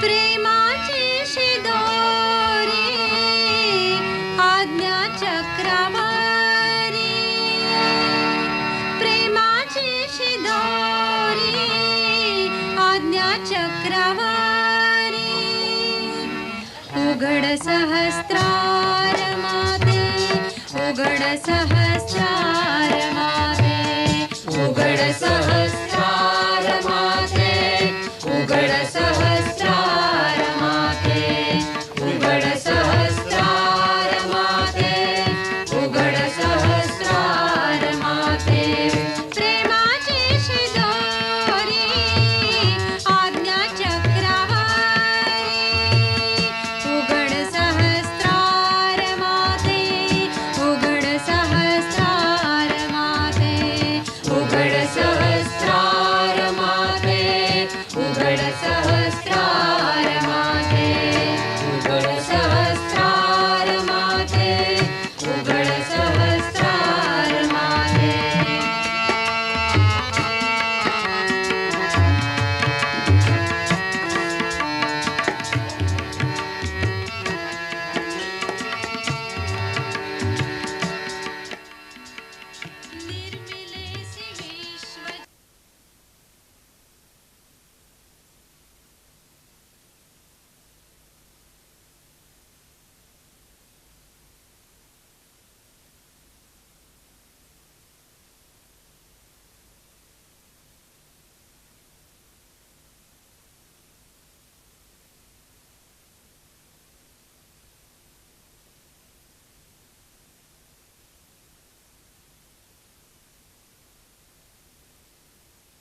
आपल्याला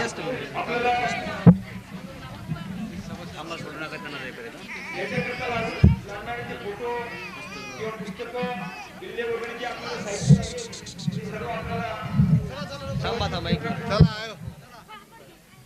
तरी ग्रामस्थांनी जास्तीत जास्त याचा फायदा घेऊन आपली नोकरी जागृत करण्याचा आणि विशेषतः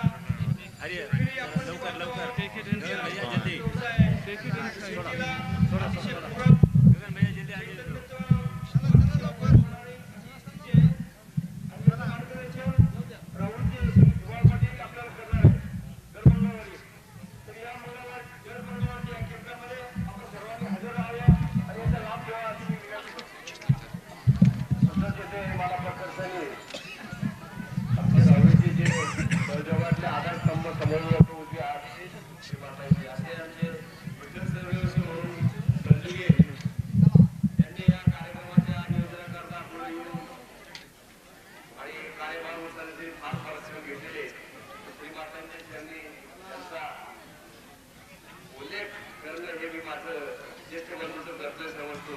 श्रीमाताजींनी त्यांना अशी उत्तर बुद्धी देऊन कार्यामध्ये कार्यरत अशी श्रीमातांच्या त्यांनी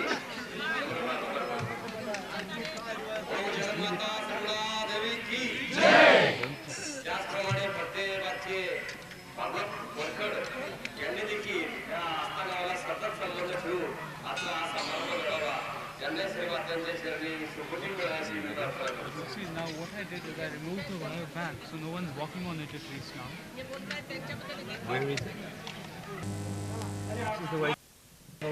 यांनी येऊन अगोदर या ठिकाणी आले आणि त्यांचे सगळं मार्गदर्शन दिलं आणि खूप प्रयत्न केला त्याच्याबद्दल त्यांना माझ्याकडे आशीर्वाद देवाची One king's in the wire like this.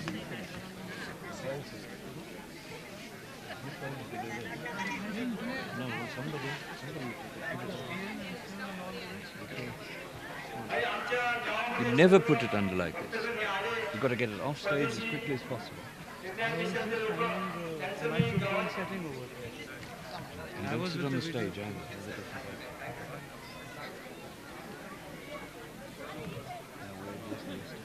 I welcome all foreigners, those who have come in my village and attend this function.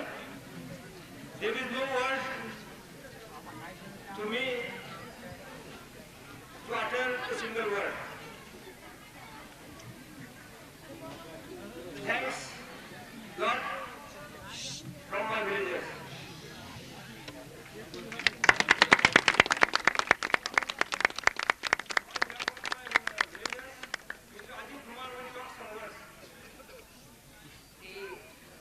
On behalf of the Astana Yogis, they are just saying that they are very much thankful to you for coming over here and making their program so beautiful. That's all what they want to say.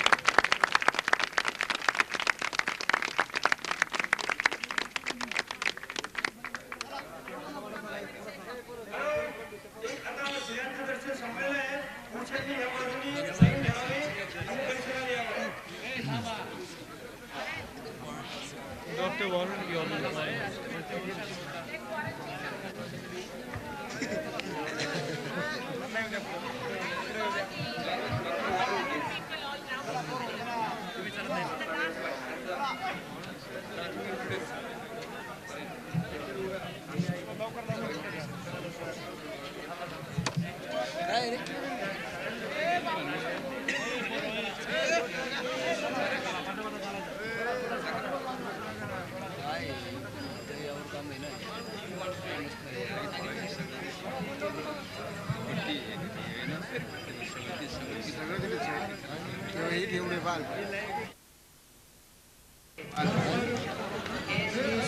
शांतता.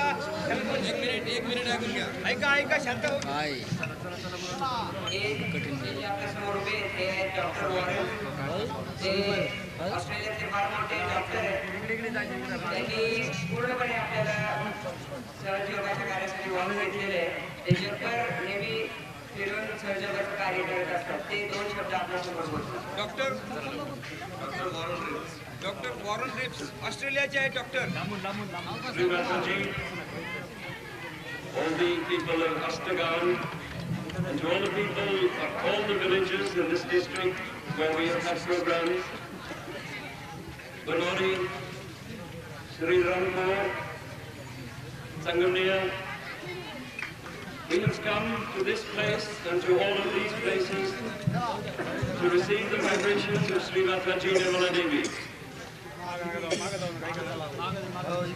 We've come to adore her. We have come to worship her. And we have come as those who want to get our self-realization. Sri Mataji, we have been looked after by all these people so beautifully. They give us a beautiful flower when we arrive. They give us a cup of tea. They give us such a hearty welcome that tears come from our eyes.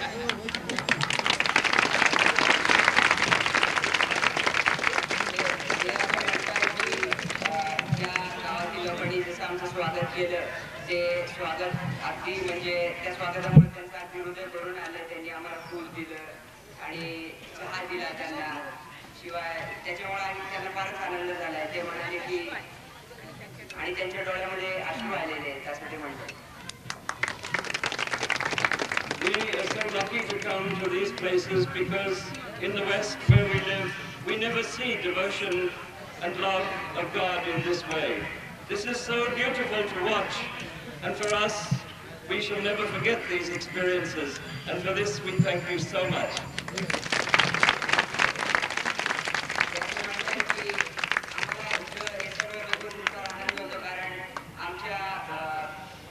पाश्चिमात्य देशांकडे असं इतकी भक्ती इतकं सर्व काही पाहायला तरीच मिळत नाही. आमच्याकडे एवढी परमेश्वराची भक्ती कधीच होत नाही असं ते म्हणतात आणि हे कधीच ते विसरणार नाही असं ते म्हणतात. With all this sophistication that we have in the West, with all the advanced lifestyle so-called that we have in the West, we have to come here to learn what is love. What is love? What is devotion to God?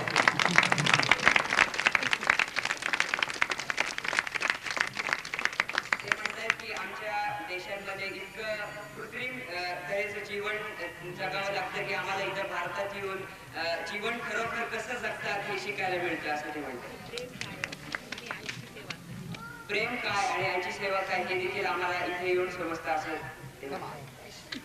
For all these fundamental things, for all this richness of life, and for all the love of God, we thank you and we do the namaskar to all of you.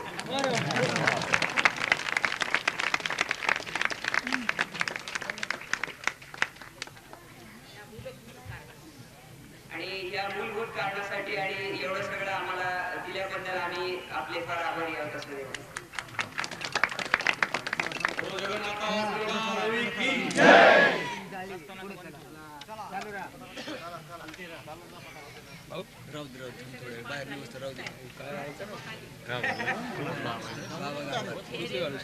नाही का परत घालूच नको परत घेतो थोडे राहू दे परत घेतो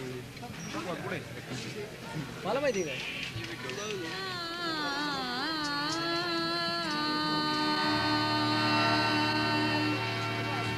प्रेमाची शिदोरी आज्ञा चक्रवारी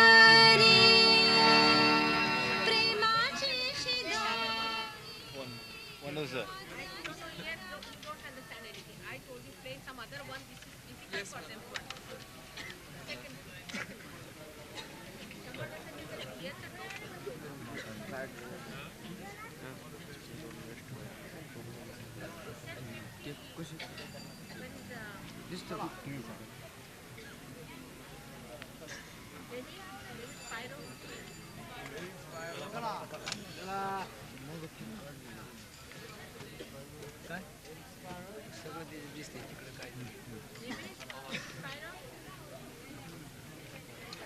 David Spiro from David Spiro.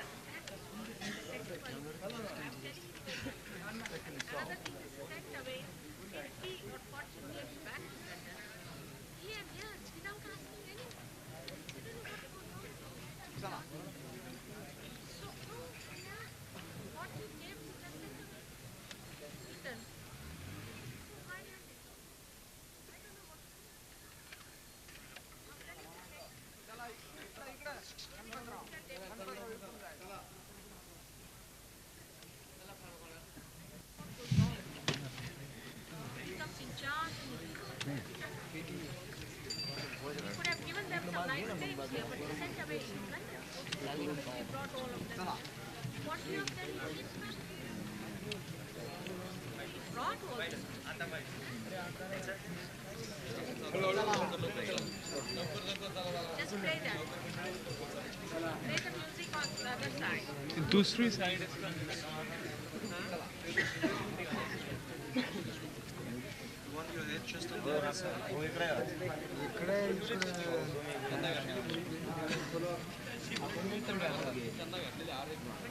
उचलायची नाही कारण त्यांचा अधिकार गणांचा अधिकार बरं का? नाही नाही तसं नाही असं आहे आज माझ्या लोकांना काय असतं त्यांच्या गणांचा अधिकार तुम्ही तुला उचलायची नाही त्यांना द्यायची तुम्हाला त्या गणांना उचलायची मग आपण करायला शकतो. Play the music on the other side.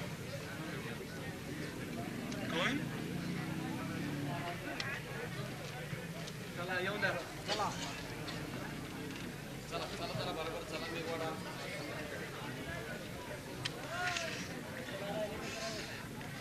सर्वांनी हळूहळू ताबडतोब लाईनीने येऊन दर्शन घ्यावं आणि शांतता ठेवावं. Why don't you ask somebody else to do that?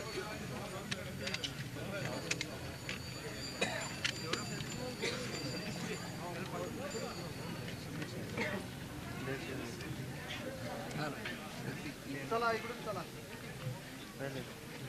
Nothing coming.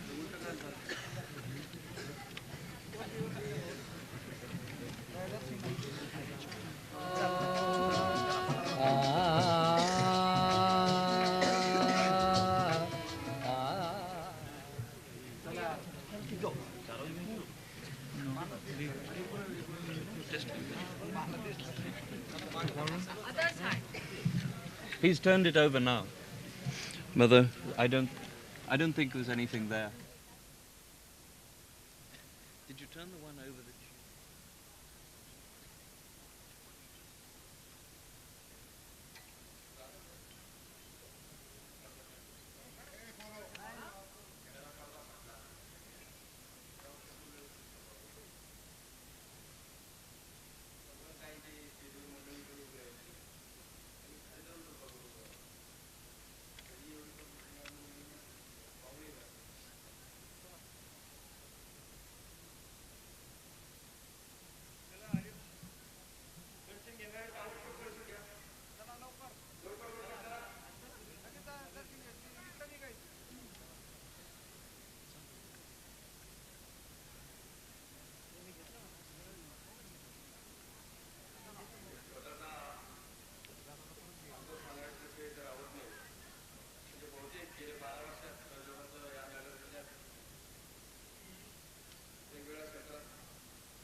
back to the beginning of that number.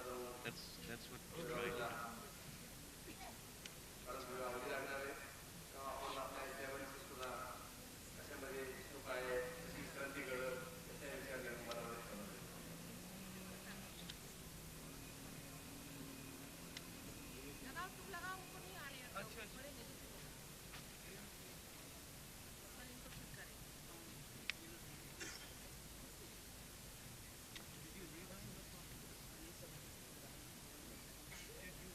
That song that they were just playing, go back to the beginning.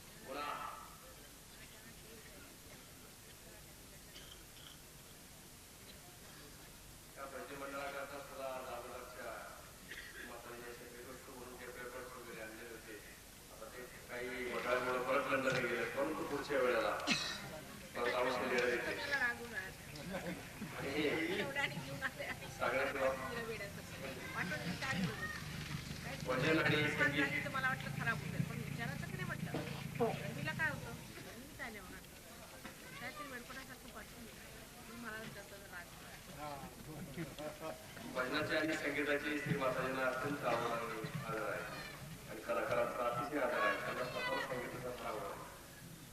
तेव्हा मंडळीला मुंबईला वगैरे वाढदिवस वगैरे कार्यक्रम होता त्यावेळेला सुद्धा मी श्री माताजी गुरुवारी नेण्याचा प्रयत्न केला. तर 14 तारखेला मी मंडळींना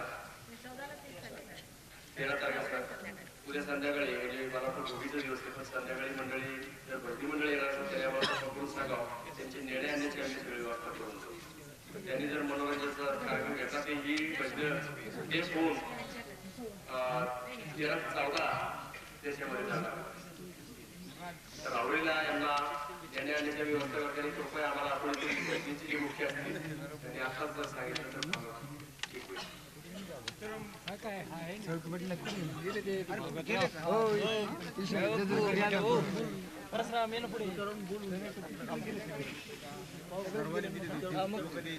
मंडळातले सीताराम बापू यांनी स्टेजकडे यावं. यांनी जे आपल्याला आमंत्रण दिले उद्याच्या माताजींनी त्याचा त्यांनी स्वीकार करावा आणि उद्या जायच्या दृष्टीने सांगावे ते सर्व व्यवस्था करतील. पुढची सगळी व्यवस्था आमच्याकडून जी सेवा आहे ती आम्ही करू. आणि मुरलीधर किरण जेजुरकर हे कलगीपुरा मंडळात त्यांनी स्टेजकडे यावं. मुरलीधर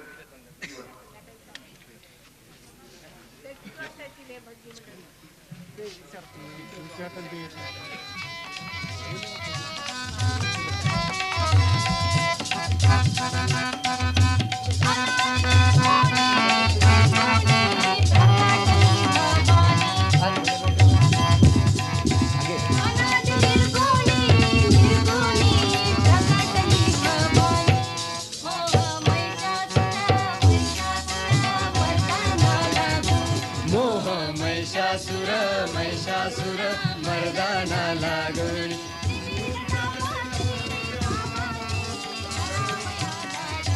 विविध तापाची करावया झाडणे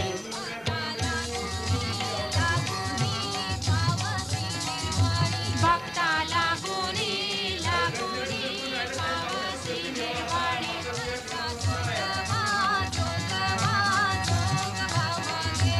ऐसा जोगवा मागे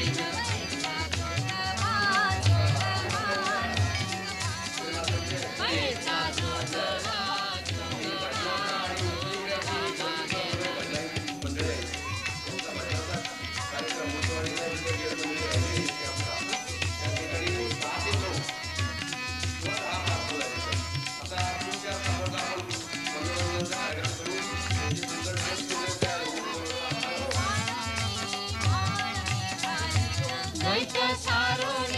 सारोनी माळ निघालीना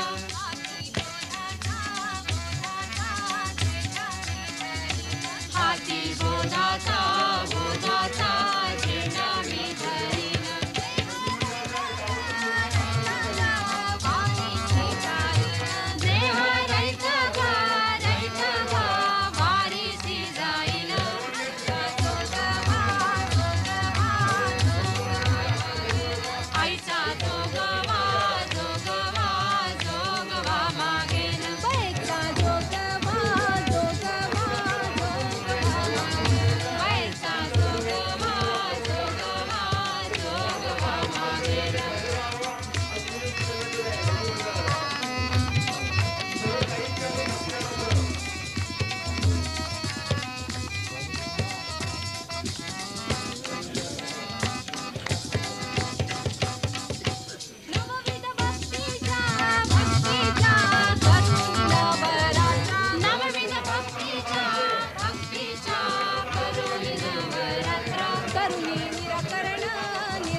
कुपुत्रा दंभ सासरा सासरा सोडीन कुपुत्रा धरीन सद्भावे सद्भावे अंतरीची मुद्रा करीन सद्भावे सद्भावे अंतरीची मुद्रा आईचा जोगवा जोगवा जोगवा मागेन आईचा जोगवा जोगवा जोगवा मागेन बैचा जोगवा जोगवा जोगवा मागेन बैचा जोगवा जोगवा जोगवा मागेन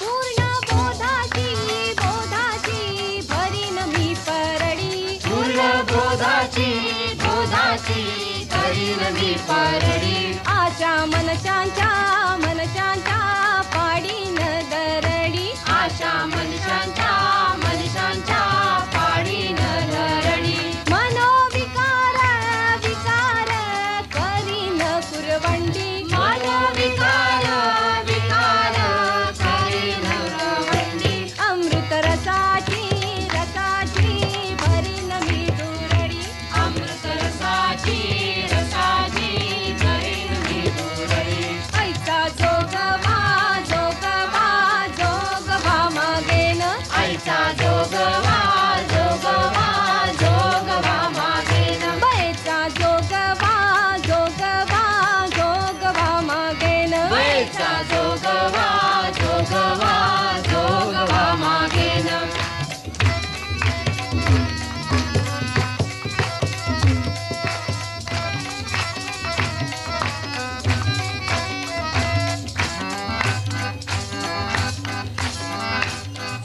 आता साजणी साजणी झाले मी निसंग आता साजणी साजणी झाले मी निसंग विकल्प नवऱ्याचा नवऱ्याचा सोडी येला संग विकल्प नवऱ्याचा